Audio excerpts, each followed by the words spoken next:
Hi, welcome back to my channel. My name is Carter Walker, and it is good to be back. It's been a minute since I've done one of these, and I'm stuttering all over myself. The mic quality might be weird just because I don't have anything on the walls to kind of muffle the sound, and I'm in a new place, and that's why I haven't really seen any new movies lately, but I'm back on track, it's super nice to be back. And so tonight I watched The Nun II, directed by Michael Chaves. He also directed The Curse of La Llorona and The Conjuring 3, I believe, which are generally considered to be two of the lesser Conjuring Universe films, right next to The First Nun, which I also watched last night.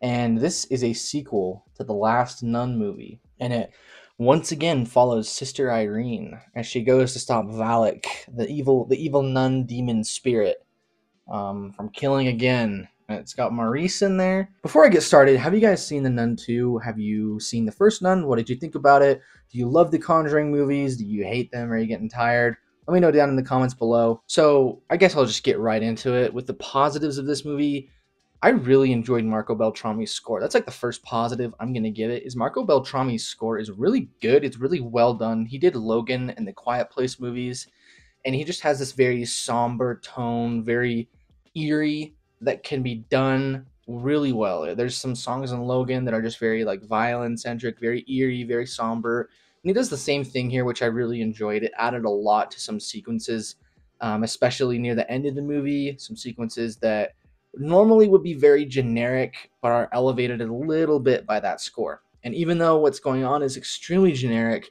that score is always there and always kind of boosted my interest in the movie just a little bit. And also, Taissa Farmiga is great in this movie. She does a wonderful job again as Sister Irene. Why they casted Vera Farmiga's sister in one of the Conjuring Universe movies, and they look exactly alike. They look so alike that there's a shot of Irene in this movie that I swear was Vera Farmiga. But it's just like in some quick montage of Irene in her life. And I was like, what?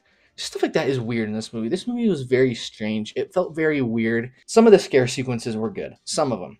My favorite one was by far one with a magazine stand, and the magazines start flipping to reveal images of different people and like different images. But this movie does a decent job with some cinematography. It had some interesting cinematography. The effects were all very, very good. It looked very good. The like direction was decent.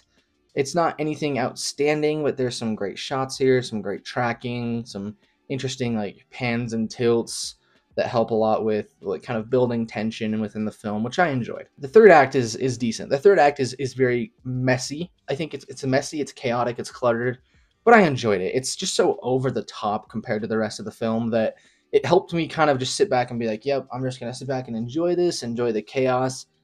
I'm just gonna have some fun with it. And although it wasn't perfect, I did enjoy it. Also, along with that, the beginning scene, the opening scene, just like the first Nun, the opening scene might be the best part of the movie.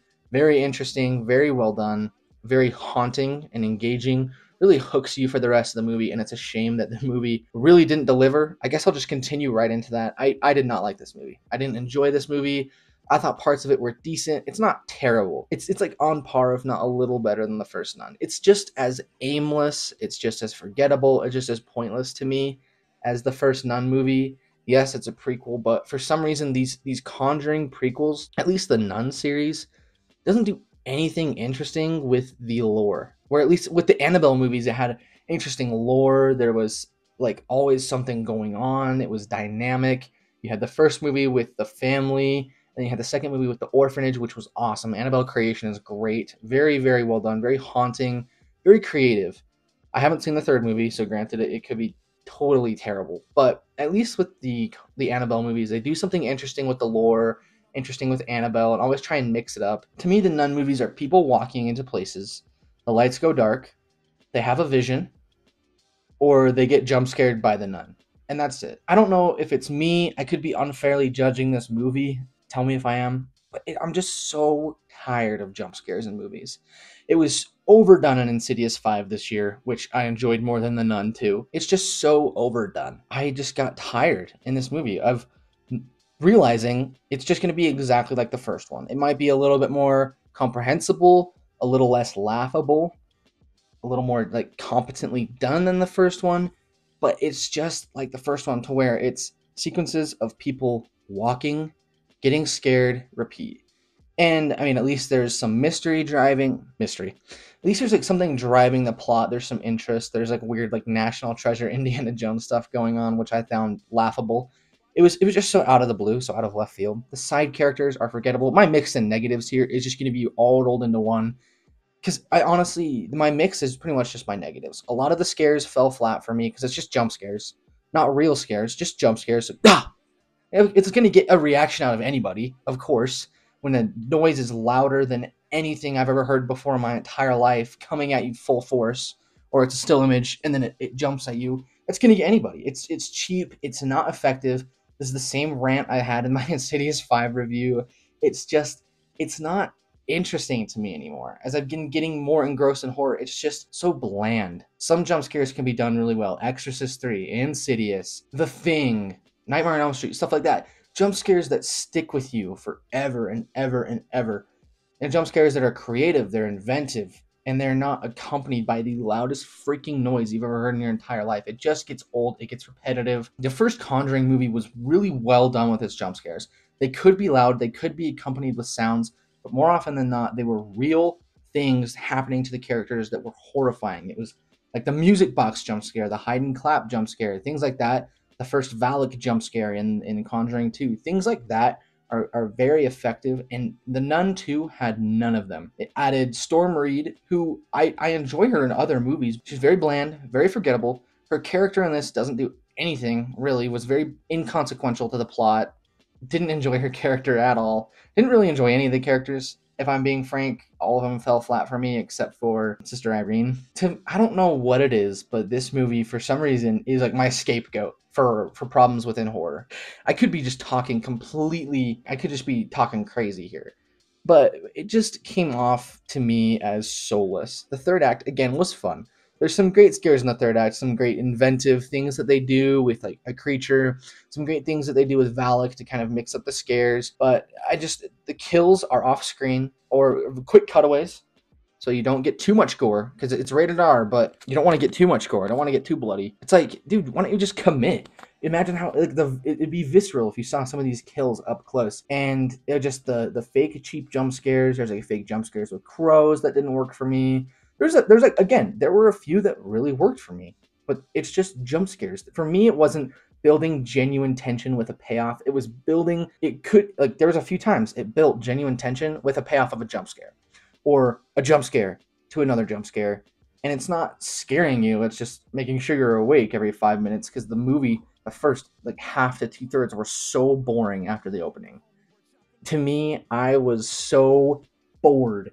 And I don't know why. It was competently made. The movie was decently made. To me, this movie was just missing a few things, namely like characters, some heart in it, and just some like genuine like scare or interest for me. Unfortunately, this just really didn't do it for me. I'm struggling to come up with other things to say other than it just didn't do it for me, and I'm pretty tired of jump scares. There's a few nitpicks that I have here, like it's very unintentionally funny at some points. Like people just get tossed and thrown. And one time, this chick just gets tossed into a window, just mollywopped, and our whole theater just died laughing. I don't know if it was intentional. And another time, someone gets hit with a crowbar, and I think we were just laughing at this lady because this lady goes, ha ha ha ha ha. She sounded like Squidward, and the entire theater, which was like half full, just started dying laughing, like everybody, for the next like 5 minutes. I think for me, this movie as well, the pacing isn't very good, and it just keeps on going and going and going, and you're like, why are you even trying to like fake me out with this? I know it's still gonna keep going. It's gonna keep going. You're gonna keep doing this, and to me, this movie, just like the first one, just felt kind of pointless. And yes, it's a prequel like the Annabelle movies, but those had like, at least Annabelle Creation had something to say, had some interest or some point in building the lore behind Annabelle. The lore behind Valak is like, it's established in the first movie. She's a demon, and that's pretty much it. She's a demon, and she takes the form of a nun, and that's it. And in this movie, same thing. There's nothing to add to the Conjuring universe, nothing to add to the lore. The Nun II, unfortunately, is one of my least favorite movies that I've seen this year, just off of first watch. For me, it just kind of reinforced of what I'm tired with in the horror genre. And yeah, I get a lot of flack for movies that I like. I love slashers from the 80s and 90s. and I love the Scream sequels, you know, and oftentimes, yes, those are pretty much, you know, in the same vein of the Nun 2. They could be argued as cash grabs or sequels or prequels, like franchise movies that just start and end in the same spot. But for me, the Nun 2 just seemed devoid of anything unique. It was devoid of any heart, any soul, any character that was interesting, that kept me tied to the movie besides Valak. There were a few cool parts in this movie, I will give it that. But overall, guys, I just didn't enjoy it. I didn't like this movie very much. I found myself bored within the first act, or within the first half to 2/3 of the movie, and the last third, although it made up for a little bit, it just, my goodwill with the movie had already been spent, and I was kind of just waiting to be let out of the film. Overall, I'm going to give the Nun 2 like a 3.5 to 4. For me, this movie was a pretty big disappointment, even though I wasn't very excited for it, so figure that one out. As always, guys, thank you so much for watching. What did you think of the Nun 2? Have you seen it? Let me know down in the comments below. Are you planning on seeing it? Are you just going to skip it? Did you like it more than I did? Did you like it less? Just let me know. As always, guys, I'm Carter Walker. Good to be back. Have a great rest of your day.